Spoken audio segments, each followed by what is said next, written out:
Welcome to tonight's course. My name is Liz Ness, and I'm an educator in clinical research with the NCI's Intramural Research Program. I do bring over 20 years of research experience, so hopefully there's a little bit of credibility to what I'm going to be speaking with you about this evening. I functioned in a role as a research nurse coordinator, as well as some sponsor-related roles, and now the role of an educator. So I'll be talking with you tonight about quality management in clinical research. And so when I think of quality management, it's really the soup to nuts. It's looking at establishing and ensuring that we have quality processes through all of the aspects of clinical research: protocol development, documentation, data analysis. And it is a multidisciplinary activity. It's done by the entire research team as well as others. And it is not something that occurs just at one moment in time. And there is a trend now that a lot of the quality management programs are looking at being risk-based management. So looking at the overall risk level of a particular study and then developing a quality management plan that would be appropriate for that risk level. We'll talk a little bit about that. So when I think of quality management, I think of providing quality data and ensuring the protection of our research participants. And that basically translates into good clinical practice. So if we're following our standards for good clinical practice, then we really shouldn't have many issues in terms of the quality of the research that we are conducting. The International Conference on Harmonization, in their guidelines, they do address some quality issues in terms of that all the clinical trial information should be recorded, handled, and stored. That is in a way that is accurate, that you can report it properly, you can interpret it, you can verify it. You need to have systems in place that assure the quality of every aspect of the trial, and that quality control is applied to all stage, in particular, of the data handling processes. In terms of the US and the FDA regulations around quality, they don't really come out per se and address quality as ICH guidelines do. But the investigator's responsibilities as it relates to investigational drugs and devices certainly talks about adhering to our GCP standards in conducting a trial. And in terms of the sponsor's responsibilities, does address selecting appropriate and training investigators as well as monitors and monitoring the progress of the study. So there's no real regulations that are wrapped around the concept of quality management that jumps out at you in the regulations, but they're implied in many aspects of the regulations and the FDA's guidance documents. So there's just three sort of quality terms that I want to address, and sometimes we use these two somewhat interchangeably: quality control and quality assurance. And so you can see here the definition of quality assurance is sort of a plan, systematic, independent evaluation of trial-related activities, and it documents that the data is verifiable, that it's been collected, handled, and analyzed according to the regulations, the protocol, as well as SOPs. So some of the things here that you need to think about is, do you have SOPs in terms of how you manage the quality and handle all the various aspects of the development of a clinical research study? Are you developing training logs and reviewing to ensure that there is appropriate training? In terms of quality control, I think of this as something that we should be doing 100% of the time. So that we're constantly looking at the data that's being generated, we're constantly revising our SOPs, we may be developing checklists, we may be developing temperature logs for freezers so that we have alarm and log processes as it relates to biospecimen repositories. So these are sort of things I think of in terms of quality control as what we're always doing, so that we all have some aspect of that. If I'm a provider, I want to make sure that I have quality progress notes on a research participant. That's quality documentation to start quality data management types of activities. And the result of both quality assurance and quality control is really this concept of quality improvement. So you're trying to identify those trends and areas for improvement. You may have had some type of sentinel event that required you to do a root cause analysis and to develop a corrective and preventative action plan. And you want to identify then solutions. And usually education and training is always one thing that you can be guaranteed of should be part of your plan, because most people don't do things because they know they should be doing it one way and they choose to do it another way. Most of the time it's just that lack of knowledge or that lack of education, and it may be specific to a protocol, it may be specific to a particular time point in the life cycle of a clinical research study. So every protocol needs to have a data and safety monitoring plan. Okay, we need to figure out a way that we can ensure good clinical practice. It does need to be tailored to the type of study or the risk of the study, the size, the complexity. And it needs to be described in the protocol or in the protocol application to the IRB. So the IRB needs to approve what the data and safety monitoring plan actually is. So some of the elements of a DSMP is that you need to identify the roles and responsibilities for gathering, evaluating, and monitoring the data.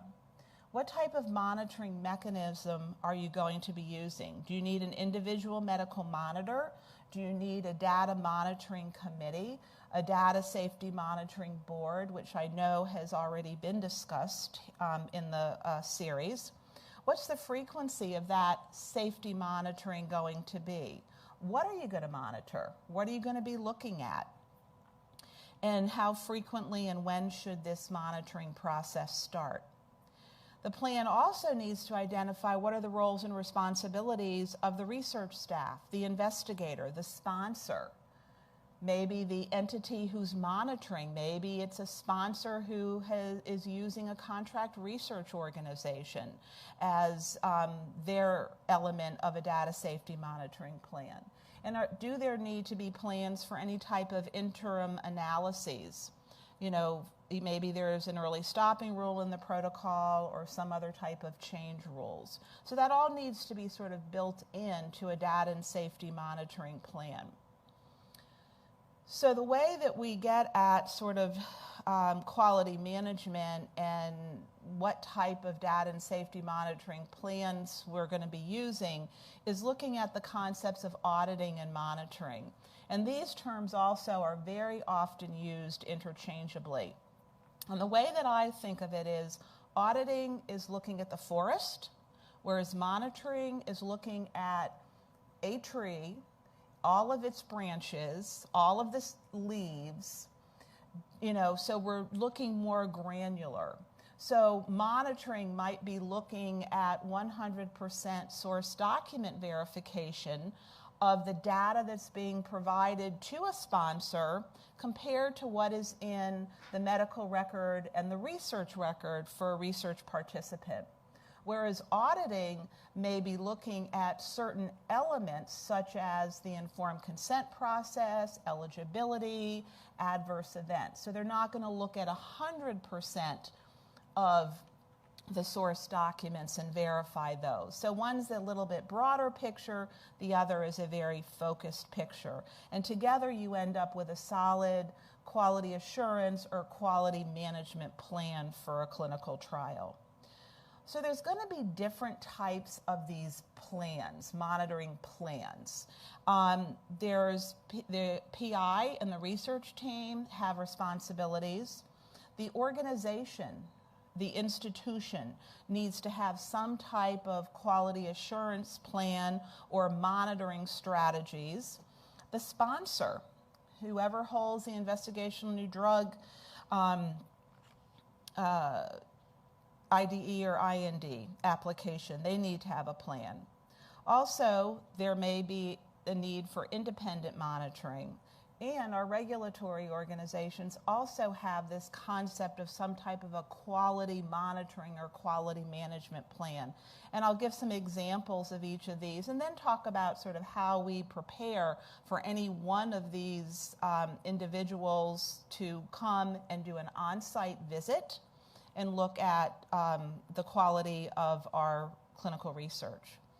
So the PI is personally responsible for conducting and supervising a clinical research study, and they are able to delegate certain responsibilities. And those do need to be identified. The team should meet on a regular basis and make decisions about enrollment, review adverse events, review response data. All of the data should be collected in a timely manner, and the PI should be reviewing that data. There's going to be some need to address adverse event reporting, noncompliance reporting, protocol deviation reporting, and also doing a statistical review. So those are all components that the research team needs to have in place and needs to be outlined. The organization itself, such as an individual institute or center here within the NIH community, or a larger academic medical center, they're going to have some type of an organizational QA plan to really begin to look at quality. Most often these are going to be risk-based, so a higher risk will have a different maybe frequency of monitoring as well as the degree of what gets looked at or what gets audited or inspected. There's a lot of interchanging of terminology we often use when we talk about quality. So an organization's going to identify some aspect of GCP that needs to have a quality review. They may do this based on prior deficiencies that have been noted. They may be implementing a new standard operating procedure, and so they want to do a pre-assessment, implement with training and education, and then do a post-assessment. Maybe they never had a delegation SOP before, in what the PI is allowed to delegate and to whom. So maybe they want to assess delegation beforehand, implement a SOP, a policy, and then, audit that and see how well the SOP and compliance with that is working. So they do need to think about developing some type of a matrix and using that data for quality improvement across the organization level. Often in many of the academic medical centers, and certainly here within the intramural community, we do a lot of clinical research studies that do not fall under the category of being a clinical trial. And often those are not, those are using investigational drugs or devices where there'd be a sponsor that would be responsible for monitoring. So maybe the organization wants to look at those clinical research studies that are not clinical trials and ensure that informed consent was appropriately obtained and documented, and that the individual is eligible for the clinical research study. Just some example, an example of what the organization may want to consider as one type of a matrix to evaluate. Sponsored clinical trials, those that hold an IND or an IDE, there are regulations around the fact that the sponsor does need to monitor. But again, the FDA is not prescriptive about the frequency of that monitoring or, what is really appropriate. They do leave that up to the sponsor. And here, the sponsor can be an individual investigator, and if that investigator is a sponsor, then not only does he have his own research team and PI plan that he needs to develop, he or she needs to develop, but it's also going to have the sponsor plan, What's that going to be? Who's going to be an independent body that's going to come in and take a look at the data in particular? Or it can be your other traditional government agency, pharmaceutical company. And most of the time, certainly within the clinical trial world, a lot of it is with the biopharmaceutical industry. But there are various types of site visits that most sponsors will traditionally make. And so I just wanted to review some of those because they are impacted with the sponsor's quality management plan. So a sponsor will often do what's referred to as a pre-study qualification visit, where they're actually coming in, looking at the site, meeting with the research team, seeing where the investigational product will be stored, seeing where the infusion will occur. So they're really assessing the site to make sure that the site is qualified and that the investigator is qualified, and they may even be looking to see if that investigator has a study coordinator. This usually is a few-hour visit, and they also usually like to have a tour of the facility. They may even, if biospecimens are being collected, they may even want to see where those are being stored. They may want to see the freezer, alarm policy. So they have a right to do that because they need to ensure that the study is being placed at an appropriate site. And then once that site has been selected, the protocol has gone through the IRB approval process, then there'll be what's referred to as a site initiation visit. And that's usually performed by a clinical research associate, also known as a monitor. And it doesn't include the PI as well as members of the research team. And this is really to review the protocol, to review required procedures within the protocol, to review adverse event reporting, to review, just to make sure that everybody understands what is supposed to be done, the specific time frames, as well as how data will be collected. It may include training on remote data capture systems for a research database. And so this will vary, but a lot of times this will take a full day. So members of the research team, such as a study coordinator, or if you're fortunate enough to have a clinical data manager, they would need to plan to be there the whole time. Pharmacists would need to be there when discussing the drug product itself, if this is, an IND study. So it's another type of visit that, really serves to prevent possible errors from occurring because they're sort of planning ahead and trying to iron out all of the questions that the site might have or that the sponsor may have about the site that didn't come up in the pre-initiation visit. And then periodically, the monitor or the CRA is going to come and do on-site monitoring visits. And these, again, will be based on the risk of the study, the complexity of the study. The sponsor will have developed their own SOPs related to this. Early phase studies are often have on-site monitoring visits more frequently than phase 3 studies. They also may have not only an on-site audit program or monitoring program, but they may also, through remote data capture, clinical data management systems, be doing continual monitoring of the data coming in, looking for those logical things that don't make sense. They said they had a fever as an adverse event, but yet the temperature was normal. Those kinds of things. So they're going to have a set SOP, and the FDA will hold them accountable for what that SOP is. And so typically these visits do this 100% source document verification plan, if you will. And then at the end of each of these visits, there's usually some type of a summary by the CRA to explain, how well the site is doing or identifying areas for them to improve on. So again, it's all about quality. And then the last visit that a sponsor will do is a closeout visit. And this is when the study has been completely closed with the IRB. There's no patients left on the study. All the data has been analyzed. and all of the sponsor supplies, whether they be drug, device, lab specimen kits, whatever they've given has either been returned or destroyed according to what the sponsor standard operating procedures are. And they'll do review of regulatory documents, and then they typically remind the investigator about the FDA's record retention requirements. The sponsor also may come in and conduct an audit.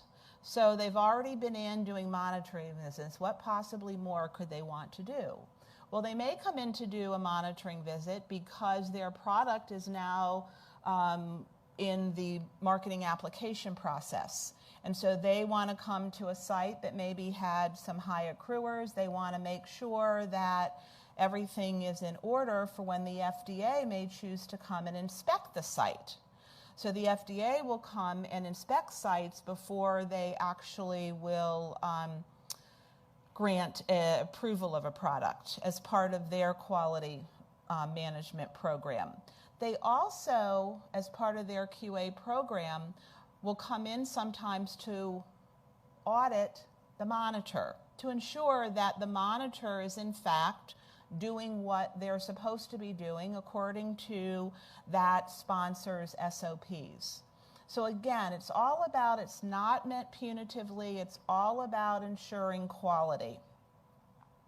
So we've talked a little bit about what the PI's plan is, the research team plan, what an individual institution or organization's QA plan needs to be for clinical research, talked about sort of the sponsor's plan in terms of the types of visits as well as the auditing that's done.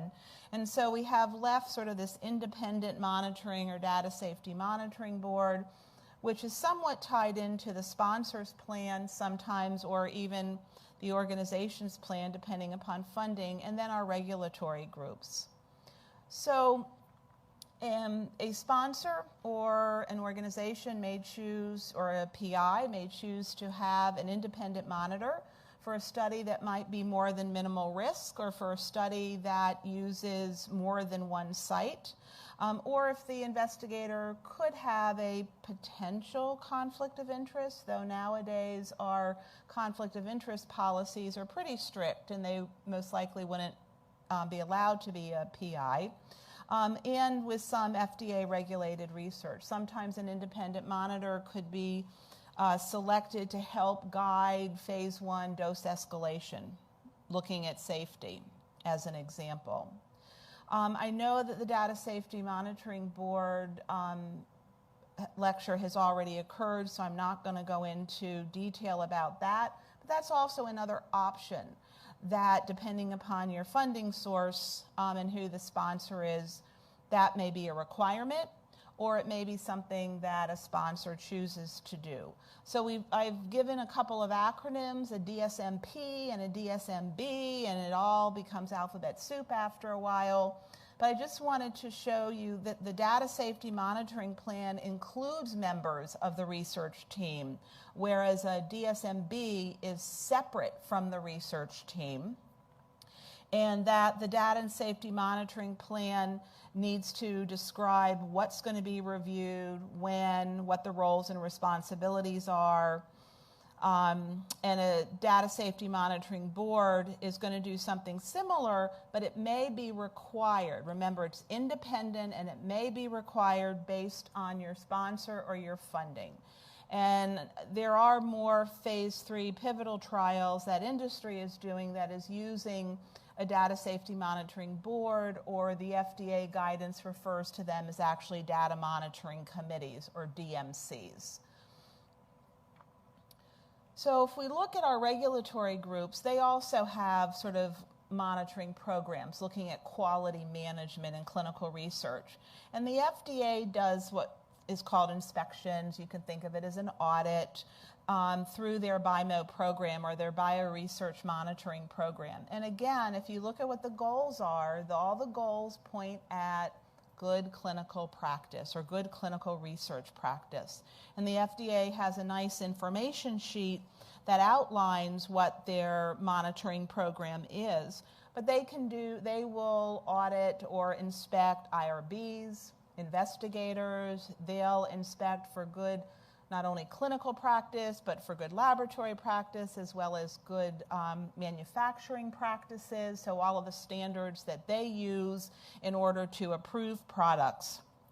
They may do these inspections as part of just something routine, or as part of a marketing application, or they may do them for a cause. So there may be a reason. A sponsor may have concerns about an investigator, and they have not been able to secure compliance by that investigator, so they might inform the FDA, and the FDA may come in and do what's referred to as a for-cause inspection. Again, looking at quality, ensuring we have quality data, and we protect our human subjects.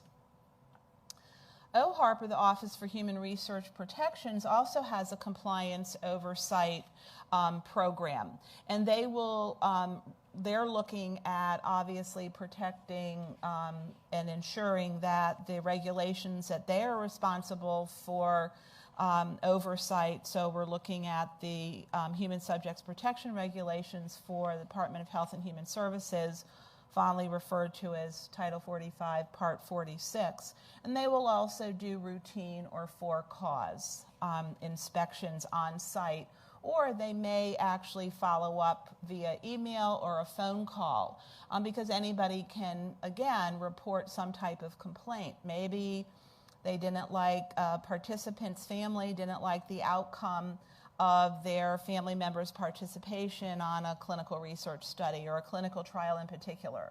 Maybe it was a phase 1 study. They didn't really understand that the main goal was to assess to determine the dose in humans. So maybe they were upset and they came off the study and they didn't think that that was going to happen. They may send a complaint to OHRP. OHRP will follow up on any of those complaints, and most of the time sites are able to just explain things basically over the phone or via email to OHRP satisfaction. If not, they may come and choose to do an on-site inspection.